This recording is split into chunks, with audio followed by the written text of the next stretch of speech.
and she is also an initiator for Rise Up for Abortion Rights. So give it up for Merle Hoffman.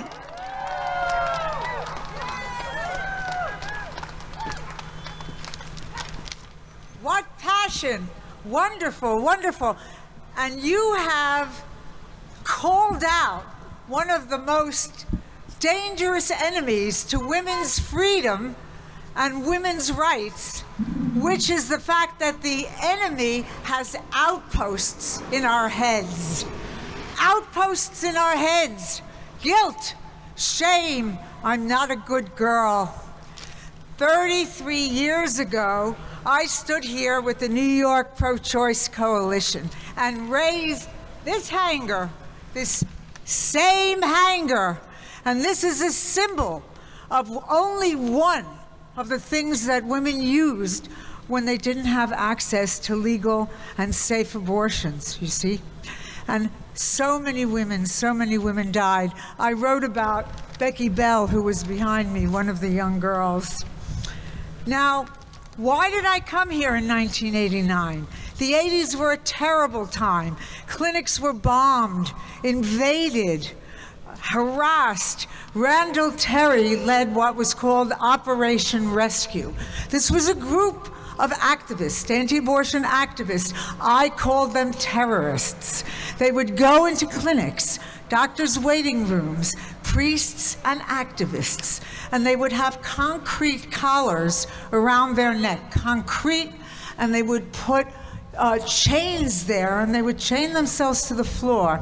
So it would take 2 to 3 hours for the police to free them. And while they were sitting there, they would scream at the patients, "You are killing your babies. You will not have your abortions today."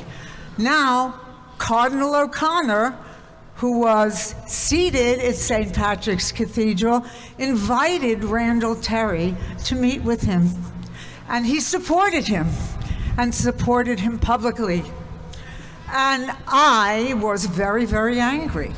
So I wrote to Cardinal O'Connor, communicated with his assistants Willing, and I said I and 5 faith leaders would like to sit down and meet with him and describe what these actions were doing to women. He refused to meet with me. Well, I don't like very much to be rejected. And I thought, I have to get this man's attention.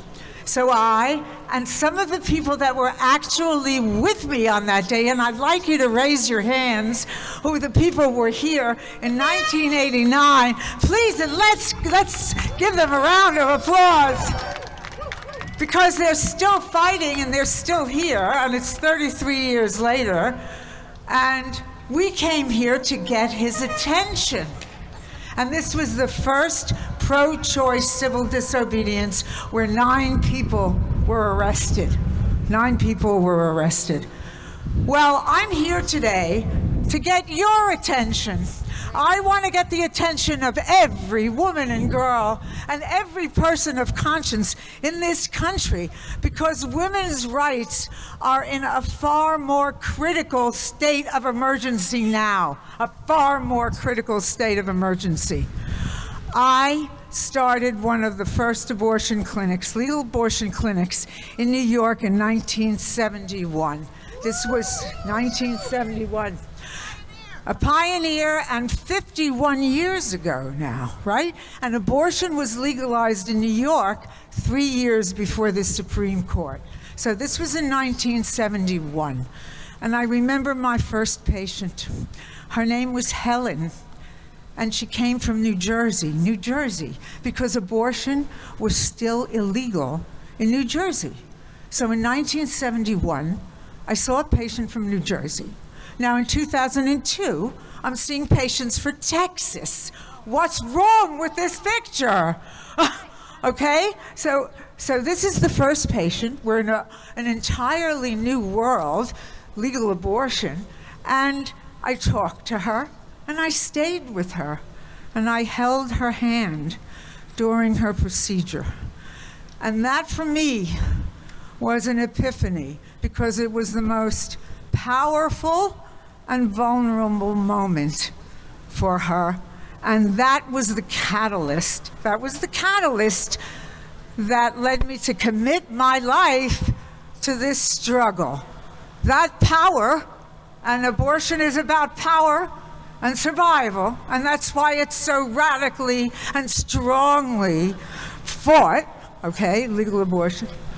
That power was so important for women to hold. And I've held the hands and heard the stories of thousands of women after her. So I stand here also for Helen. And I stand here as a person who was politicized by the Hyde Amendment in 1977. Right? Do we remember that? The Congressman, Republican Congressman Henry Hyde, right? If I can't save the women, the babies, no, excuse me. He didn't care about women. If I can't save the babies of all women, I'll just save the babies of the poor. So he cut off Medicaid funding for poor women. These were my patients. These were women I saw every day. Poor women, minority women. And this is what he did. And we still have the Hyde Amendment now. Where was the outrage in 1977? Where is the outrage now? Where is the rage? And I stand here for my friends who were murdered. Dr. George Tiller, who was shot down on a Sunday morning in a church in Kansas, where he was a deacon. Dr. David Sleffian and Dr. David Gunn. And all the women and girls who have died and are still dying from botched illegal abortions. Let's have a moment of silence for them. Let's just think about them. So, people ask me, they say, Merle, you've been fighting this for more than half a century. Where are your troops? They always look and say, where are your troops? Like you said, 1 in 4 women will have abortions during their lifetime. Millions of women have had legal abortions. Millions of women have had legal abortions. What about their friends, their husbands, their partners, their lovers, their families? What a constituency. What a constituency. But all I hear is the sound of reverberating silence, silence. We must come out of the closet. I stand here as a woman who had an abortion when I was 32 years old because I did not want to be a mother at that time. I could have been. I was married. I had all of the supports, but I chose not to be a mother. And I stand here as a mother who adopted my little girl, okay? Because I was ready. It was late in my life, but I was ready. It was my choice. We must take the responsibility out of the closet. Own your lives, own your moral choices. Your body is your country, and your dreams are your own. Protect and defend them. If not you, if not me, then who? Who? And if not now, when?